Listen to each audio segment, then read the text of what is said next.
Bonjour à tous et bienvenue dans l'interview. Notre invité ce midi est Hamza Fassiferi. Bonjour. Bonjour. Alors vous êtes président du Parlement francophone bruxellois. Première question, est-ce que la démocratie représentative se porte mal ?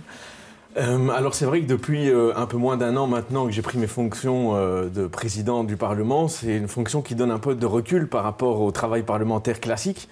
Et c'était pour moi l'occasion de réfléchir un peu à la démocratie et de faire un peu un bilan. Je ne suis pas le premier à le dire, ce n'est pas un scoop. Mais c'est vrai que de plus en plus de gens constatent que la démocratie représentative est un peu essoufflée, qu'elle ne répond plus aux attentes des citoyens aujourd'hui. Les citoyens ne s'y retrouvent pas dans leurs représentants ? Alors on constate, et les baromètres, et les études, les rapports et les sondages montrent que les citoyens sont de plus en plus méfiants à l'égard du politique. Il y a une enquête décennale, donc la dernière date de 2009, on est un peu à mi-chemin, mais qui montrait que 70% des Belges se désintéressent de la politique et que la politique, ou les partis politiques en l'occurrence, sont en queue de peloton des institutions dans lesquelles les Belges ont le plus confiance. Donc ils ont le moins confiance dans les partis politiques. C'est quand même un syndrome et on le constate dans beaucoup de choses. On voit que les abstentions à l'occasion des élections augmentent de plus en plus, que les propos à l'égard des élus... C'est parce que les parlementaires sont un peu déconnectés de la réalité ? Ça, je ne pense pas. Je crois justement que les députés essayent de répondre à ça et la classe politique en général essaie de répondre à ça par une présence plus grande sur le terrain, par des initiatives citoyennes. Les parlements s'ouvrent, on reçoit des écoles tous les jours ou toutes les semaines. Donc il y a beaucoup de choses qui se font, mais je pense que ça ne suffit pas, ou ça ne suffit plus aujourd'hui. Il faut aller plus loin. Alors les pistes que vous avancez ? Alors une des choses qui fait partie d'ailleurs du constat, c'est que le citoyen maintenant a une autre manière de s'occuper de la chose publique, de s'intéresser, parce qu'il continue de s'intéresser, et c'est une très bonne chose en soi. Ça passe par des mouvements spontanés, des mouvements citoyens.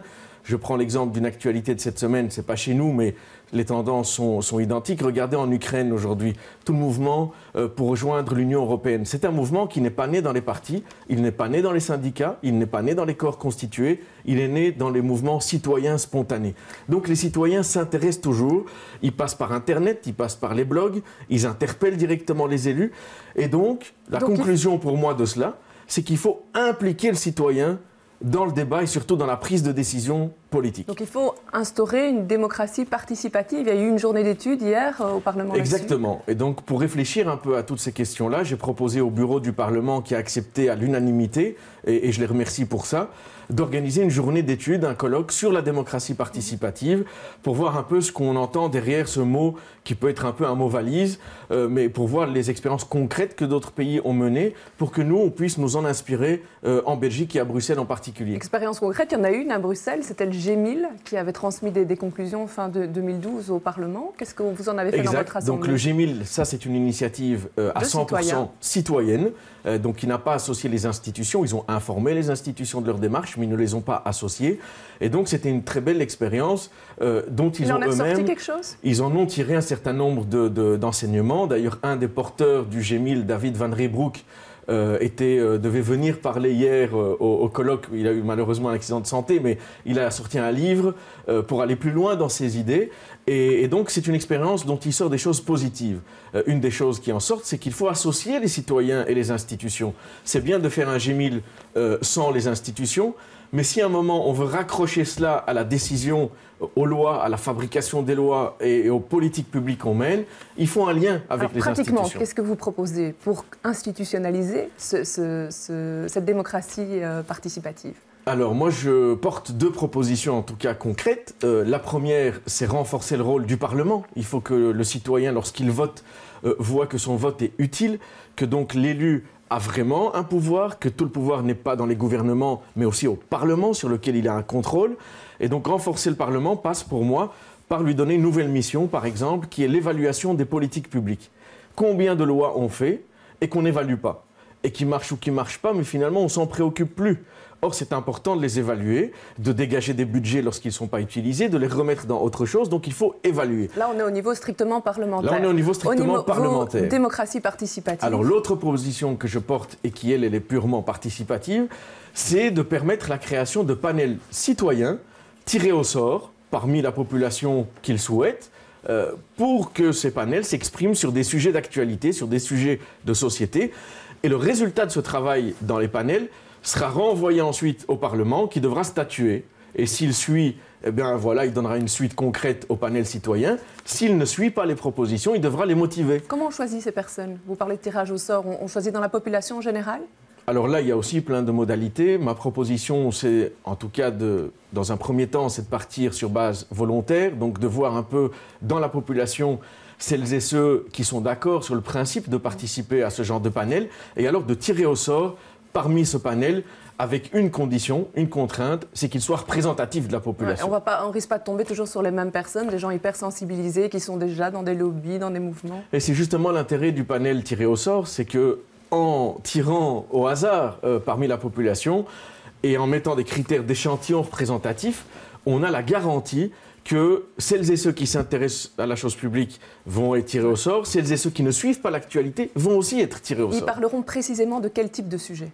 Alors ça dépend un peu de l'initiative du Parlement, en l'occurrence, qui choisira, lui, le sujet. Ça peut être, je prends un exemple maintenant dont on parle cette semaine, ça peut être le péage urbain. C'est un bon sujet, je trouve, pour avoir un panel citoyen à qui on demanderait d'avoir une position là-dessus, pour ou contre, et dans les modalités surtout. Quelle manière de le faire si on devait le faire, et si on ne le fait pas, quelle autre proposition alternative pourrait sortir. Ça peut être sur des questions d'aménagement du territoire, l'aménagement du canal. On peut associer les citoyens pour essayer de voir entre eux, avec évidemment un encadrement, hein, donc tout ça ne se fait pas n'importe comment. Mais au final, c'est quand même le politique qui garde la main. Oui, nous sommes dans un système de démocratie représentative à laquelle moi je crois. Elle s'essouffle, ça ne veut pas dire qu'il faut la jeter, il faut la redynamiser. Et je pense qu'une manière de la redynamiser, c'est d'y injecter un processus participatif, de redonner aux citoyens la parole, et pas uniquement à chaque élection, mais entre les élections. Alors, aux élections, vous allez porter ce point dans votre programme au CDH? Oui, j'ai commencé... ça, je vais mener la bataille en interne. Pour le moment, dans nos programmes, il y a des propositions qui vont dans ce sens-là, mais je vais plus loin. Hier, au colloque, et aujourd'hui, vous m'offrez une possibilité de m'exprimer publiquement. C'est un appel que je lance à l'ensemble des partis politiques démocratiques. Il faut encore sensibiliser. Pour qu'ils aillent loin. Hier, j'ai entendu, c'était intéressant pendant le débat au colloque, j'ai entendu l'ensemble des partis politiques, tous, majorité opposition, donner des ouvertures par rapport à ça. Donc je crois que nous sommes à un état de maturité qui est plus avancé qu'il y a 5 ans ou qu'il y a 10 ans. Moi, j'ai de l'espoir, et donc je lance vraiment un appel à l'ensemble des partis pour qu'ils mettent dans leur programme des choses qui aillent dans le sens d'une plus grande implication des citoyens dans le processus décisionnel. La loi communale va être modifiée. Il est question, là aussi, d'améliorer la démocratie participative. Oui, et je m'en réjouis. C'est vrai qu'au niveau communal, on a plus l'habitude. C'est plus maintenant rentré dans les mœurs. Les communes qui n'avaient pas d'échevin de la participation commencent à en avoir. Depuis 2012, les dernières communes ont leur échevin de la participation. Donc, au niveau local... Là, on progresse un peu plus vite. Alors. Voilà, au niveau local, il commence à y avoir une tradition. Je trouve que c'est bien. Maintenant, il faut que ça se fasse aussi au niveau des parlements et des gouvernements. Et ça, c'est la nouveauté. Alors, il y a eu cette grande réflexion hier. Ici, on a une question Twitter qui a été envoyée à votre attention, qui est de dire « Bonne idée d'enrichir le débat démocratique, mais quitte des Bruxellois sans droit de vote parce qu'ils ne sont pas belges ». Oui, je remercie Caroline Van Wensberg qui s'intéresse à ces questions. C'est stimulant. Mais ça, c'est une question, par exemple, qui peut être l'objet soit de la campagne électorale, soit d'un accord de majorité. C'est une vraie question. Ça veut dire qu'il y a plein de personnes qui ne sont même pas représentées au Parlement. Mais moi, à titre personnel, je trouve que c'est l'occasion de donner la parole à tout le monde. Nous sommes citoyens parce qu'on contribue à la vie quotidienne, parce qu'on contribue à la cohésion sociale. Alors, si on ne peut pas voter, eh ben voilà une manière de s'exprimer et de faire passer des messages qui n'est pas dans le droit de vote, mais qui peut être indirectement aussi une influence sur la décision politique. Donc dans votre panel, il pourrait y avoir des gens qui n'ont pas le droit de vote? Oui, moi, à titre personnel, c'est une position que je suis prêt à défendre. Allez, on passe aux élections. On voit que l'ancien membre du PSC, Dominique Armel, va figurer sur les listes FDF. Réaction? Moi, je n'ai pas de réaction particulière. Le FDF est en train d'aller faire son mercato apparemment, donc voilà, je n'ai pas de commentaire particulier. En ce qui nous concerne... Mais vous aussi, vous êtes au févoliste, hein, vous êtes allé chercher Pierre Compagnie, il n'y a pas un peu une surenchère entre les partis comme ça? Pierre Compagnie, ça fait quelques années déjà qu'il travaillait avec les membres du CDH de Gansoron, il le disait lui-même. Est-ce qu'il ne risque pas de prendre la place d'un député vraiment CDH, étiqueté CDH depuis longtemps? Mais ça, les électeurs le diront. Hein. On n'est vraiment pas dans je prends ta place, tu prends ma place. On a un programme, on essaie d'avoir des personnalités représentatives. Hein, justement, on y vient. Il était au PS au départ quand même, hein, Monsieur Compagnie. Oui, mais justement, ça fait quelques années qu'il travaille avec le CDH main, dans la majorité. On était sur la même liste électorale en 2012. Donc, depuis le temps qu'il est avec nous, c'était naturel qu'il soit sur la liste régionale du CDH. C'est pas comparable. Alors, le FDF, lui, va se retrouver dans une situation un petit peu atypique, c'est-à-dire que depuis la scission avec le MR, il va bénéficier de moins de dépenses électorales. Puisqu'il est considéré comme nouveau parti, est-ce qu'il ne faut pas revoir le système ? Alors là, vous touchez au système de la démocratie représentative, donc je raccroche avec la discussion de tout à l'heure. Sur cette question précise, moi je suis prêt. Moi je trouve que ce serait intéressant que lors de la prochaine législature, quels que soient les partis au gouvernement, qu'on réfléchisse à la manière de moderniser notre système démocratique. Moi, je viens avec des propositions qui portent sur la démocratie participative, mais il y a un certain nombre de questions, dont le financement des partis, dont l'organisation des campagnes électorales, est trop fermé, là, il donne une prime à ceux qui sont au pouvoir déjà ? Oui, notre système est effectivement celui-là, le seuil électoral, les dépenses électorales, il y a tout un certain nombre de dispositions qui renforcent ceux qui sont déjà là. Et donc ça mérite de re-questionner pour voir l'ouverture de la démocratie à l'ensemble des idées qui sont exprimées, mais attention, dans le respect des règles de débat qui soient organisées et qui soient vraiment démocratiques. C'est pour ça que je trouve que ça mérite réellement un débat. Démocratie représentative qu'on remodernise, et donc je viens avec la proposition d'évaluation des politiques publiques, avec un complément qui est la démocratie participative. Les deux vont devoir aller de pair, c'est ma conviction. Petit mot sur la ville de Bruxelles, on nous annonce un grand projet de piétonnier, vous êtes pour ?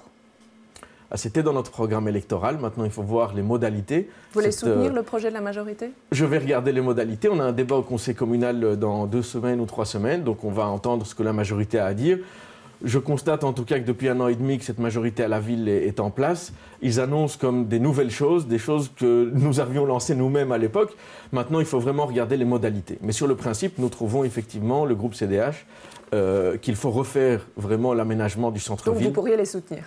En fonction des modalités, bien sûr, pourquoi pas. Très bien. À voir. Eh bien, je vous remercie d'être venu sur ce plateau. Je vous remercie de nous avoir suivis. Prochain rendez-vous de l'information, c'est à 18h. Et puis les experts, demain, recevront Laurette Onkelings et Didier Gauzoin. Bel après-midi.